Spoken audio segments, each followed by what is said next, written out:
Brigadier صاحب مجھے ایک بات تو بتائیں کہ 2 دن سے گودی media led by Arnab Goswami, Gaurav Arya یہ بڑا چینچیں پیں کر رہے ہیں، بہت چینچیں پیں کر رہے ہیں کہ آپریشن سندور جو پاز کیا ہوتا ہے اس کو ریزیوم کر دیں.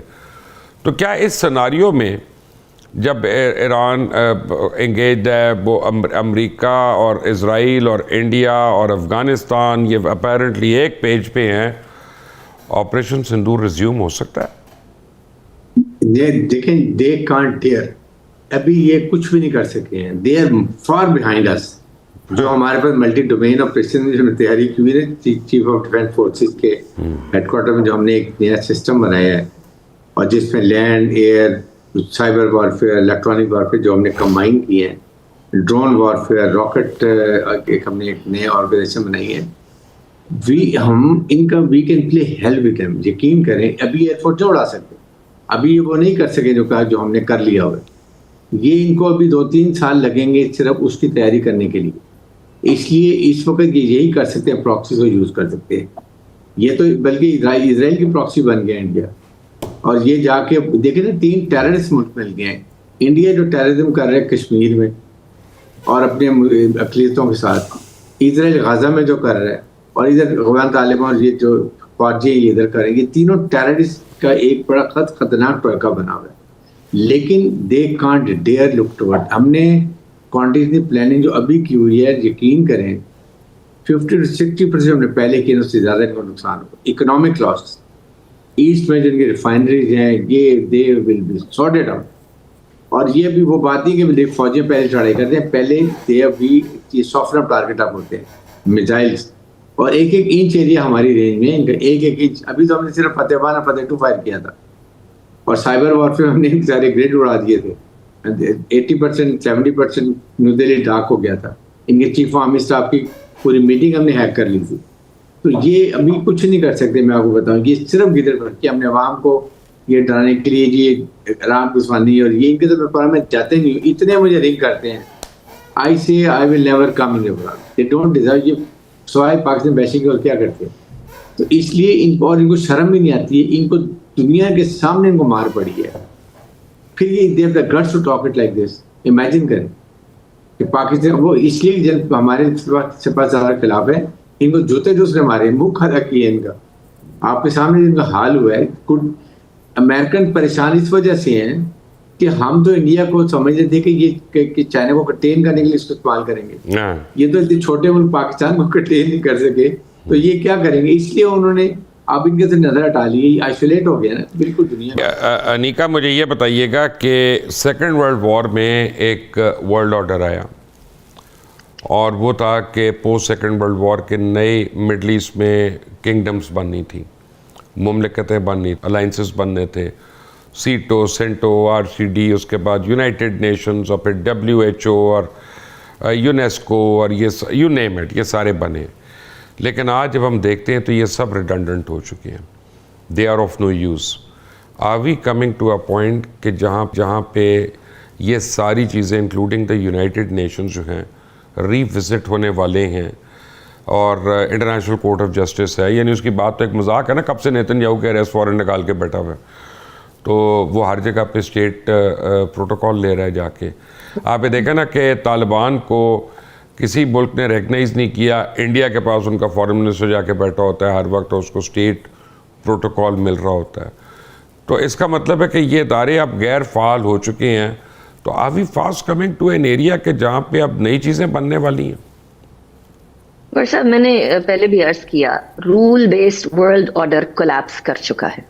کولیپس کر نہیں رہا، کولیپس کر چکا ہے. ہم لوگ ایک کیوس کے ایرا میں جا رہے ہیں، اس ایرا میں جہاں مائٹ از رائٹ ہے. اس سے پہلے بھی مائٹ از رائٹ ہی رہا، لیکن صرف ایک ملک، کیونکہ یونی پولر دنیا تھی، صرف USA کے پاس طاقت تھی، اسی لیے وہ جو دل کرتا تھا وہ کرتا تھا. چاہے وہ عراق وار ہو، چاہے وہ افغان وار ہو، چاہے وہ ویتنام کے اوپر وار ہو، چاہے یو نیم اٹ، اور US کا جو دل کرتا تھا وہ کرتا تھا. لیکن اس ٹائم پر دنیا یونی پولر سے ملٹی پولر کی طرف جا رہی ہے. چائنا اور رشیا 2 بڑی طاقتیں ہیں، اس میں کوئی شک کی بات نہیں کہ وہ ابھی ڈائریکٹ کسی بھی جنگ میں حصہ نہیں لینا چاہتی ہیں until or unless they feel that it's inevitable to be a part of it. اس ٹائم پر آپ یہ بھول جائیے کہ یو این، آپ بھول جائیے کہ انٹرنیشنل کورٹ آف جسٹس، آپ بھول جائیے کہ انٹرنیشنل کرائمس کورٹ، کوئی بھی کورٹ کام کرے گی، کیونکہ اسرائیل نے سٹارٹ کیا غزہ کے اوپر اٹیک کرنا، تمام انٹرنیشنل ہیومینیٹیرین لاز کی وائلیشن کی، تمام انٹرنیشنل جو رولز ہیں ان کی وائلیشن کی، Geneva convention, Vienna convention, you name it, کون سا ایسا قانون نہیں تھا جس کی وائلیشن نہیں کی ہو اسرائیل نے. ہسپتالوں کے اوپر آپ اٹیک نہیں کر سکتے، اسکولوں پہ آپ نہیں اٹیک کر سکتے. غزہ کے اندر سب سے زیادہ اسکولوں اور ہسپتالوں کو ٹارگٹ کیا گیا. ابھی ایران میں اٹیک کیا گیا تو یہاں اسکول کی بچیوں کو شہید کر دیا گیا، درجنوں سینکڑوں کی تعداد کے اندر بچیوں کو شہید کر دیا گیا. سو رول کدھر ہے، کس کے لیے ہے؟ صرف ان کے بڑی لیے ایک امپورٹنٹ میرے پاس بریکنگ نیوز ہے، اور یہ پرائم منسٹر شہباز شریف نے ٹویٹ کر دی ہے، جو میٹنگ آپ کہہ رہی تھیں اس کے بعد کی، کہ government and the people of Pakistan join the people of Iran in the hour of grief and sorrow and extend the most sincere condolences to the martyrdom of His Eminence Ayatollah Sayyid Ali Khamenei. Pakistan also expresses concern over violation of the norms and of international law. It is an age-old convention that the heads of state government should not be targeted. We pray for the departed soul. May Allah Almighty grant patience and strength to the Iranian people to bear this irreparable loss. Prime Minister of Pakistan, Anika. This is exactly جو اس سے پہلے بھی جو موپا کی طرف سے statement آئی تھی اس کے اندر بھی کنڈیمنیشن تھی، لیکن یہ خامنائی کی ڈیتھ کے بعد، ان کی شہادت کے بعد obviously سچویشن ذرا زیادہ گریو ہو گئی ہے، کیونکہ اب ایران کے پاس they have nothing to lose anymore. انہوں نے وہ چیز جو لوز کرنی تھی، جس کو بچانے کے لیے بیسکلی یہ ساری چیزیں ہو رہی تھی، کہ یہ جو رژیم چینج کی بات کر رہا تھا U S A and Israel بڑے عرصے سے، 1995 سے اسرائیل تو کہہ رہا نا they have nuclear weapons, they have nuclear weapons. nuclear weapons ہوتے تو کیا واقعی میں اس ٹائم پر اٹیک کر سکتے تھے؟ نارتھ کوریا کے اوپر، نارتھ کوریا پہ کر کے دیکھیں نا ذرا. میں نارتھ کوریا کے اوپر اٹیک اس لیے نہیں کرتے بیکاز دے نو کہ وہاں واقعی میں نیوکلیئر جو، اور وہ نارتھ کوریا والا ببلو جو ہے نا وہ ہل بھی جاتا ہے ذرا جلدی جلدی، وہ کچھ بھی کر دے گا. جی مبشر ایک دیکھیں، اس وقت جو وارڈ کی بات کریں، مسلمان ملکوں نے ایک ہی سروائیول ہے، گیٹ یونائٹڈ. 57 ملک ہیں، اتنے ریسورسز ہیں، اگر اس کے کولیکٹیو یوز کریں، چاہے وہ ایجوکیشن میں، وہ ہارڈ ویئر میں، فوج میں، بہت کچھ کر سکتے ہیں. دس از اے سکول آف تھاٹ. اگر سوچیں گے تو تبھی سروائیول ہے، ورنہ اسرائیل مڈل ایسٹ کو ایک ایک کر کے ایسا رکھا جائے. آپ مجھے بڑی کوئکلی ایک بات بتائیں، میں آپ کو چلیں خبر دے دیتا ہوں، آپ نے اس کو ماننا ہے مان لیں، نہیں ماننا نہ مانیں. اس سال 3 مسلمان ملک جو ہیں صفحہ ہستی سے ڈیفرنٹ ہو جائیں گے، ان کی جغرافی بدل جائے گی. یمن ہے، عراق ہے اور سیریا ہے. اور اگلے 2 سالوں میں مزید آپ کی ممالک کی کنگڈمز اور جیو پولیٹیکل شیپ، یہ دونوں بدلنے والی ہیں اگلے 2-3 سال میں. آپ سنبھال لیں مسلم امہ کو. That's what I'm saying کہ اس لیے اگر آپ یونائٹڈ ہوں گے تو بچیں گے.